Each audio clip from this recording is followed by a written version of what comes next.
President Biden has spent 46 years in politics, 46 years, you guys, and only once has he been to the border. Well, sort of.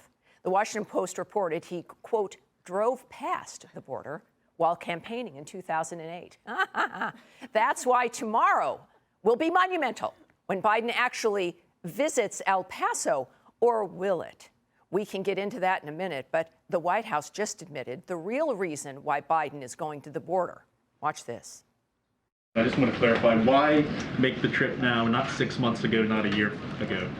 Well, we're clearly heading to Mexico City, so Okay. it made sense to go. It made sense to make a stop to see what border enforcement operations were like and meet those local officials who have been impacted.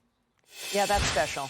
That's like why you stop, at the Five Guys, because it's on the way to where you're really going. It doesn't really matter. I think Air Force One can refuel mid-flight.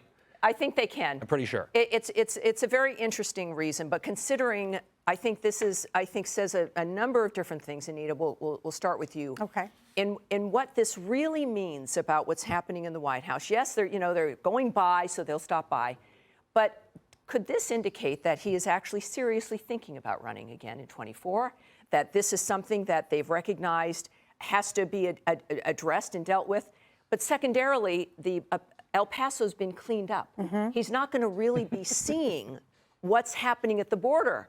It's going to be like a Potemkin village. It's going to be just this front, and then you're going to see finally there'll be some coverage. It'll be, this is wonderful. It's like Disneyland. And it really won't be. What's your take?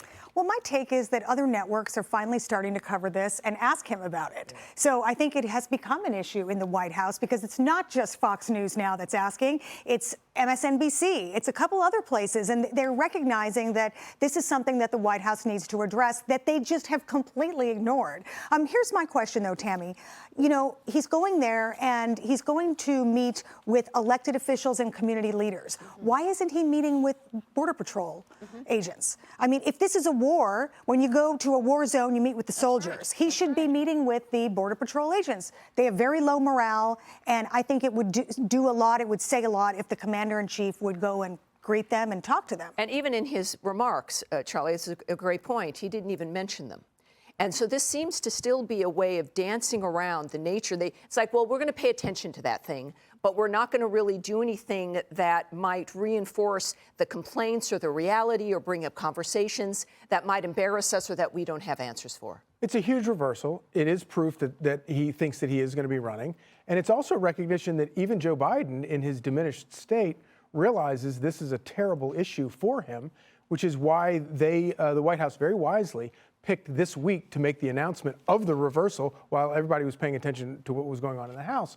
But the question, and I think that asking about the Border Patrol agents is an important question, because is Joe Biden going to go down to the border and then try to downplay the crisis and act like it's not really a big deal? But let us not forget that the entire crisis, humanitarian crisis going on at the border right now, is entirely the fault of Joe Biden's executive orders undoing what his predecessor put in place to stop the crisis. Guy, I think we know he will be downplaying it, primarily, look, if you're going to send the president to an area that's got 8,000 unvetted strangers wandering around the town, that would be dangerous. It's dangerous also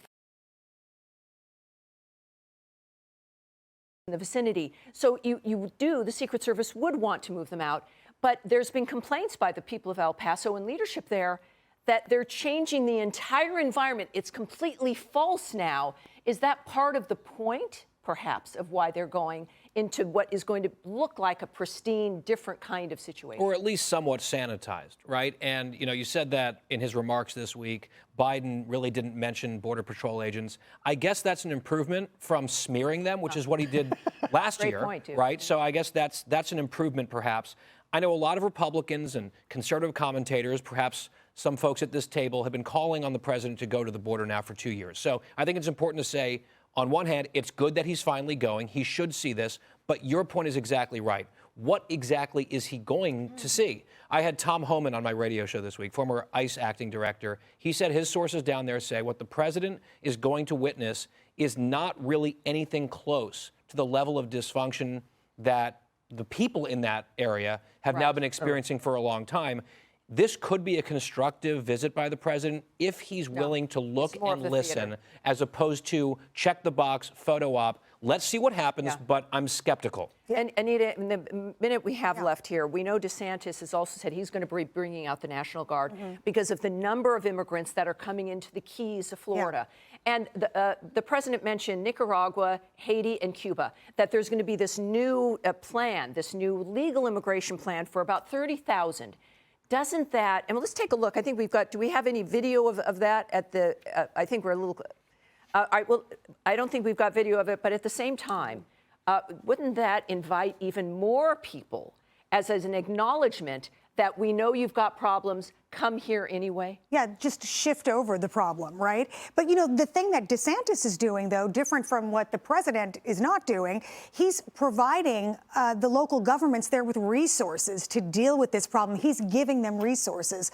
I don't know that the president has given the communities along the Texas border any extra resources to deal with. And just a quick minute, a lot of our correspondents go down there to the border, Bill Malugin, Griff Jenkins, and others. Yeah. I spoke to Matt Finn the other day. He's been down there a number of times, and he told me to see this in person is unbelievable. It's unbelievable humanitarian crisis. The president needs to see that. All right, there you go. We all do, and certainly the president. Absolutely. Hey, Sean Hannity here. Hey, click here to subscribe to Fox News YouTube page and catch our hottest interviews and most compelling analysis. You will not get it anywhere else.